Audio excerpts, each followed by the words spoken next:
here in my garage. That was so bad.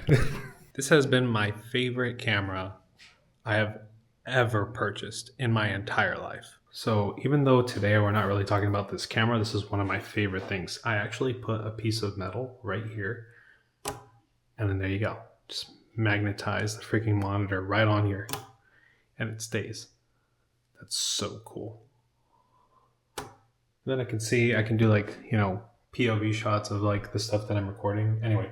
Okay, so we're inside the car. My kids are doing their homeschool, and I don't necessarily want to be loud right now. Becoming a cinematographer, videographer, camera operator, whatever you want to call it, video editor. Do I regret having ever started a career in content creation? Let's just call it that. The answer is no, but it is very frustrating. It is a little bit frustrating, especially in the beginning. Most of the time you start off with little to no money. I remember I saved up about 3 weeks worth of pay, and I didn't get paid a lot. I didn't even make $1,000 a month at that point. I saved up about $200, and I went to my nearest Best Buy to see what I could get. Little did I know, it was really expensive. I think the cheapest camera that I thought was somewhat decent was in the $1,000 range after taxes. So that was a wake-up call to me. I couldn't even afford a GoPro, I think, at the time. We're still moving stuff in, and right now I gotta go find our Switch dock and controllers because we want to have a little game night. Having started to pursue work in videos was probably one of the most challenging things I had ever done, because even though at the time when I started there was already people doing it, it wasn't as saturated as it is now. And so figuring out how to build even just a local presence, like a local presence where I'm at, was already challenging as it was. Nobody was doing it. Nobody really cared about content.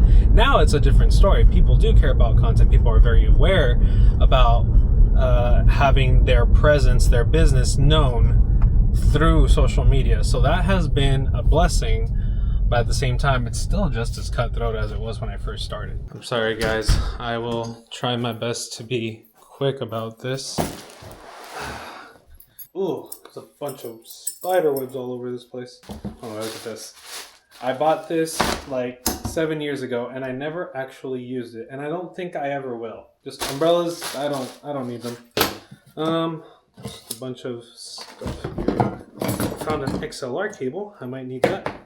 Ooh, spiders? Okay, I'm done. Jeez, what a throwback. I don't even think these things can be read anymore. So that was kind of a waste of time, not gonna lie. Oh my god. When was the last time this place was cleaned out? So if you guys don't know who I am, my name is Josue. I also go by Switch, that's my nickname. You can find me at The Real Switch King on Instagram if you were to look me up. And a little bit about my history. I started off using cameras for skateboarding. Skateboarding has been my whole life. It was that way for 15 years. I've gotten incredible opportunities just to be a part of doing production for Fallen, a few other brands that had gotten me in the same room with a few pro skateboarders. Hung around with Garrett Jenner at one point, which was insane. Got to meet Chris Chan. We recorded content together for a YouTube channel that is no longer available. You can't see the videos. Oh, and I do want to mention Jeff as well, Jeff DeCesare. Dude is such a sick skater, but that's besides the point, right?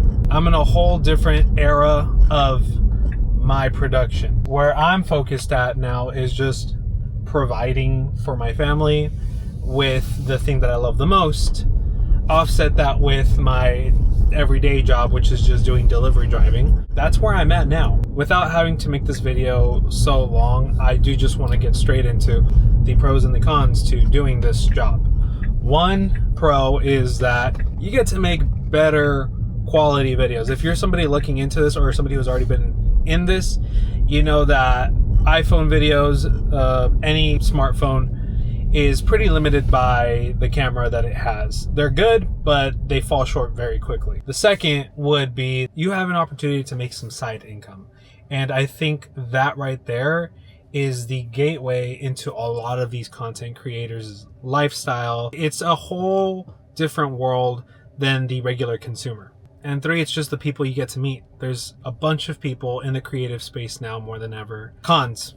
I wish I didn't have such a long list, but I'll keep it short. One of the biggest things is it is a steep learning curve. It took me 5 years without a mentor, without having anybody to really guide me into what I know now, which is, it's technical. You have to know your camera settings, you have to know lighting, composition, things of that nature, just for you to get a noticeable difference in quality, because you could still have a camera like the FX3, right?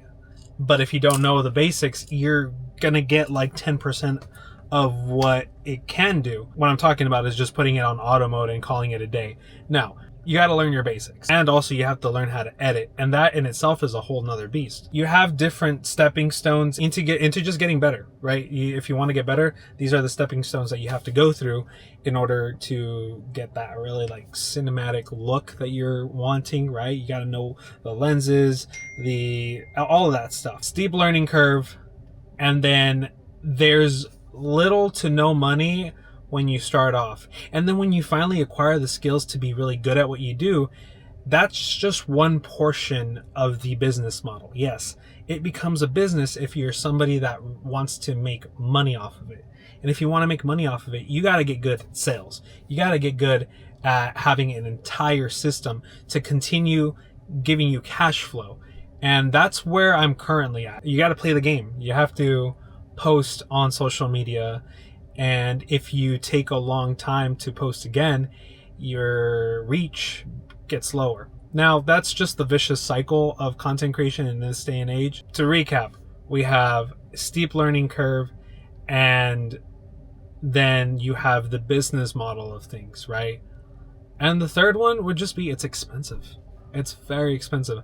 If you were to tell me the amount that I had spent right now I'm 30 years old now, and if you were to tell 20-year-old me that I would have spent all this money on gear, I would laugh you outside of the entire state that I live, because in my brain, I'm like, there's no way I would ever make that kind of money to afford this stuff anyway. But that's a whole different thing, right? It's just expensive. Okay, so future me, I totally forgot to end the video with anything else, so that's pretty much it.